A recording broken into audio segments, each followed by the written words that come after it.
तो कैसे हैं आप लोग। उम्मीद है आप सभी लोग अच्छे होंगे और अच्छे से अपनी पढ़ाई को कर रहे होंगे।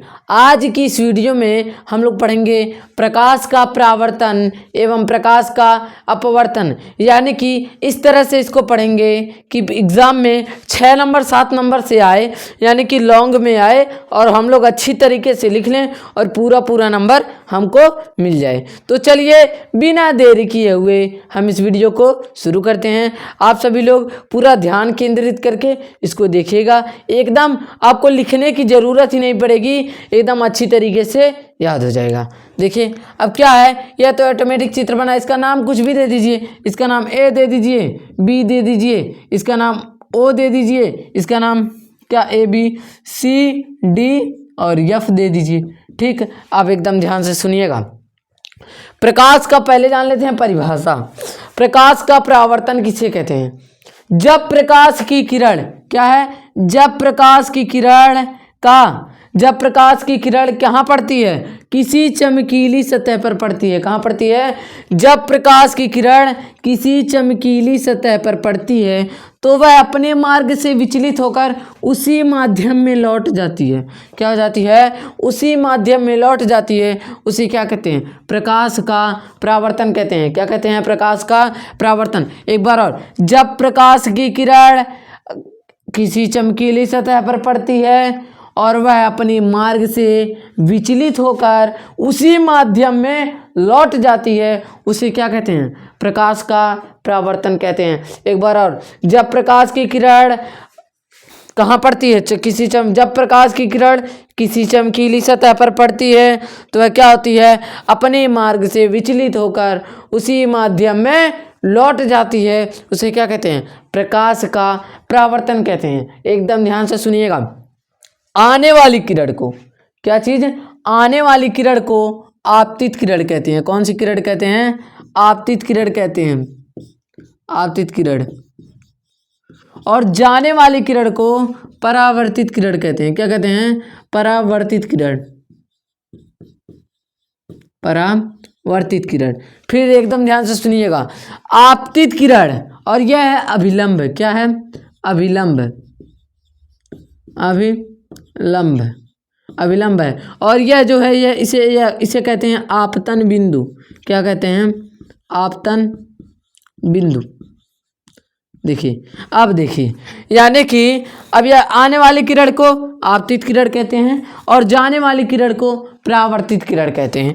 ठीक, अब देखिए, अब यह कौन सा कोड है? यह कौन सा कोड है? देखिए, आपतित किरण और अभिलंब के मध्य जो कोण बनता है उसे आपतन कोण कहते हैं। कौन सा कोण कहते हैं? आपतन कोण कहते हैं। और अभिलंब और परावर्तित किरण के मध्य जो कोई भी मतलब जो कोण बनता है उसे कहते हैं परावर्तित। कौन सा? परावर्तन कोण कहते हैं। कौन सा कोण कहते हैं? परावर्तन कोण कहते हैं। एक बार और, आपतित किरण और अभिलंब के बीच बनने वाले कोण को आपतन कोण कहते हैं और परावर्तित किरण और अभिलंब के बीच बनने वाले कोण को परावर्तन कोण कहते हैं। और यह जो कोण दोनों होते हैं ना, वह सदैव बराबर होते हैं। अब क्यों? यानी कि यह बराबर होते हैं। मान लीजिए अगर यह 45 अंश है तो यह भी कितना होगा? 45 अंश ही होगा। अब यह हो गया हमारा क्लियर। ठीक, अब मान लीजिए यह तो गया सिंपल एकदम कि एग्ज़ाम में आ गया, इसको हम लिख देंगे इतना ही और इसके नियम को लिख देंगे। ठीक है, अगर मान लीजिए एकदम लॉन्ग में आ गया तब क्या लिखेंगे? यानी कि देखिए, इसमें हम लिखेंगे क्या लिखेंगे? यानी कि सी, क्या चीज़? सी, और पहले लिखेंगे सी और ओ हमारा आपतित किरण है। क्या लिखेंगे? सी से ओ तक बिंदु की रेखा आपतित किरण है और ओ से या एफ बिंदु की यानी ओ और एफ परावर्तित किरण है। फिर ओ और डी को क्या है? अभिलंब है। ओ क्या है? ओ और डी अभिलंब है। और जो ओ बिंदु है इसमें वह आपतन बिंदु है। कौन सा बिंदु है? आपतन बिंदु है। ठीक है, अब देखिए, अब फिर से लिखेंगे आपतित किरण। अब फिर लिख देंगे आपतित किरण किसे कहते हैं? परावर्तित किरण किसे कहते हैं? आपतन कोण किसे कहते हैं? परावर्तन कोण किसे कहते हैं? यह हमारा हो जाएगा। ठीक, अब जान लेते हैं इनके नियम। इनके 2 नियम होते हैं। अब कौन कौन से 2 नियम? एकदम ध्यान से सुनिएगा। पहला क्या है? देखिए, आपतित किरण यहाँ पर स्थित है, परावर्तित किरण यहीं पर स्थित है अभिलंब भी यहीं पर स्थित है। यानी कि पहला नियम हो जाएगा, यानी कि हमारा पहला नियम हो जाएगा आपतित किरण, परावर्तित किरण और अभिलंब एक ही बिंदु पर होते हैं। आपतित किरण, परावर्तित किरण और अभिलंब एक ही बिंदु पर होते हैं। एक बार और, आपतित किरण, परावर्तित किरण और अभिलंब एक ही बिंदु पर होते हैं। दूसरा क्या है?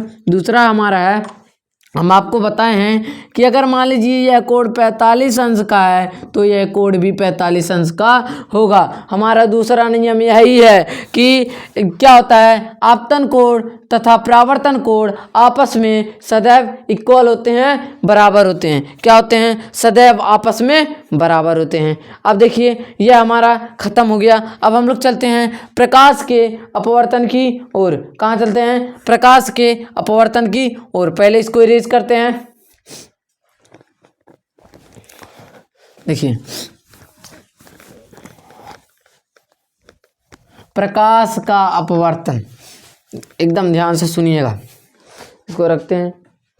देखिए प्रकाश का अपवर्तन लिखते नहीं है, डायरेक्ट आप सभी को बताते हैं चित्र के अनुसार। देखिए इसका चित्र इस तरह से होता है। किस तरह से होता है? इस तरह से होता है। देखिए अब क्या है, इसमें मान लीजिए पानी भरा हुआ है। क्या है? पानी भरा हुआ है, ठीक है। अब इसमें जो होगा, एकदम ध्यान से सुनिएगा, अंदर का माध्यम जो होगा वह सघन माध्यम होगा। यहाँ नहीं लिखते हैं, यहाँ पर ऐसे डैश लगा कर लिख दे रहे हैं सघन माध्यम। कौन सा माध्यम? सघन माध्यम। और जो बाहर का माध्यम है वह है विरल। कौन सा है? विरल, ठीक है। वह कौन सा है? विरल। तब एकदम ध्यान से सुनिएगा, मान लीजिए यहाँ पर अभिलंब है। क्या है? यहाँ पर अभिलंब है। अभिलंब हम लोग खींच दिए, ठीक है। अब देखिए जब प्रकाश की किरण एक माध्यम से दूसरे माध्यम में प्रवेश करती है तो वह क्या हो जाती है? अपने मार्ग से विचलित हो जाती है। क्या हो जाती है? अपने मार्ग से विचलित हो जाती है। उसे ही हम कहते हैं प्रकाश का अपवर्तन कहते हैं। क्या कहते हैं? प्रकाश का अपवर्तन। यानी कि क्या चीज़ है? जब प्रकाश की क्या चीज़? जब प्रकाश की, यानी कि जब प्रकाश की किरण एक माध्यम से, यानी कि यह है विरल माध्यम, और दूसरे माध्यम में प्रवेश करती है, यानी कि एक माध्यम से दूसरे माध्यम में प्रवेश करती है, उसे क्या कहते हैं? प्रकाश का अपवर्तन कहते हैं। एक बार और, जब प्रकाश की किरण एक माध्यम से दूसरे माध्यम में प्रवेश करती है उसे क्या कहते हैं? प्रकाश का अपवर्तन कहते हैं। अब देखिए इसमें क्या है, यहाँ पर भी है अभिलंब, यहाँ पर है आपतन बिंदु। क्या है? आपतन बिंदु यहाँ पर भी लिख लीजिएगा। क्या है? आपतन बिंदु लिख दे रहे हैं। आपतन बिंदु यहाँ पर है।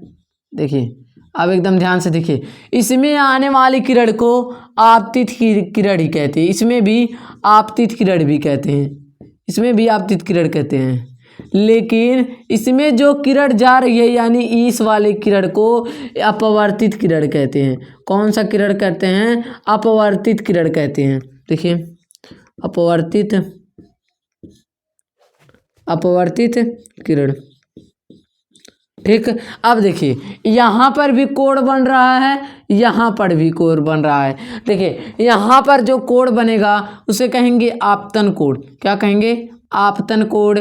और यहाँ पर जो कोण बनेगा इसे कहेंगे अपवर्तन कोण। क्या कहेंगे? अपवर्तन कोण। अपवर्तन कोण।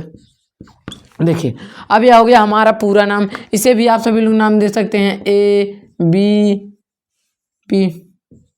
इसका नाम O, फिर यहाँ पर लिख दीजिए यहाँ पर C, फिर बस हो गया ना। अब देखिए अब क्या है, अब इसमें सघन आया, विरल आया। अब सघन क्या होता है, विरल क्या होता है जान लीजिए। सघन मतलब देखिए यह है अभिलंब। क्या है? अभिलंब है। अब प्रकाश की किरण मान लीजिए यहाँ पर जा रही है, प्रकाश की किरण यहाँ से दूर है, ये दूर है कि ये दूर है, और यह नज़दीक है ना। तब सघन में यही होता है कि जो प्रकाश की किरण होती है अभिलंब की ओर झुक जाती है, और जो विरल होता है वह अभिलंब से दूर हट जाता है। बस यही अंतर है। यानी कि जब प्रकाश की किरण एक माध्यम से दूसरे माध्यम में प्रवेश करती है तो उसे क्या कहते हैं?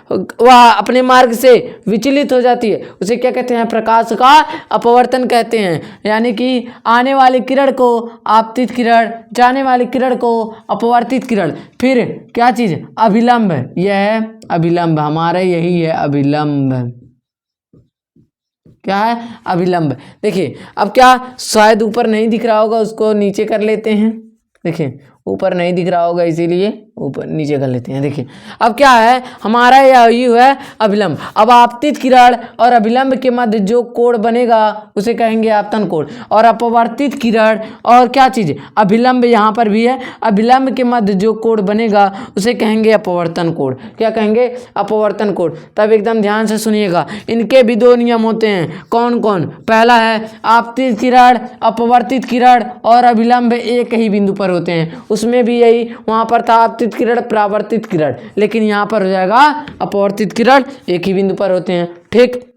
दूसरा नियम क्या है, जो क्या होता है, दूसरे नियम को हम स्नेल का नियम भी कहते हैं। क्या कहते हैं, स्नेल का नियम भी कहते हैं। अब स्नेल का नियम क्या है, साइन आई बटे साइन आर, क्या, साइन आर बराबर स्थिरांक, क्या चीज, स्थिरांक, नियतांक। ठीक है। अब देखिए अब क्या हो गया, यानी कि इसको आई से कर देंगे यानी कि आपतन कोण, इसको आर से कर देंगे यानी कि अपवर्तित क्या चीज, अपवर्तन कोण। ठीक। अब इस क्लास को यहीं पर एंड करते हैं। अगर आप सभी को क्लास 10th का मैथ पढ़ना है तो आप सभी लोग कमेंट कर दीजिए किस मतलब कौन सा वीडियो बन जाए, प्रीवियस ईयर्स क्वेश्चन, MCQs, फिर कि मतलब कि 4 नंबर 5 नंबर लॉन्ग में जो क्वेश्चन आता है वह बन जाए। अगर आप सभी को इन सभी का PDF चाहिए एकदम डिटेल में, तो आप सभी लोग क्या करिए, कमेंट कर दीजिए, मैसेज कर दीजिए व्हाट्सएप पर, तो हम आपको एक ग्रुप में ज्वाइन करेंगे। फिर उसी ग्रुप में आप सभी को PDF मिलता रहेगा। अगर आप सभी को वीडियो अच्छा लगा हो, वीडियो को एक लाइक करें, चैनल को सब्सक्राइब करें। अब हम मिलेंगे अगली वीडियो में किसी और टॉपिक के साथ। जय हिंद।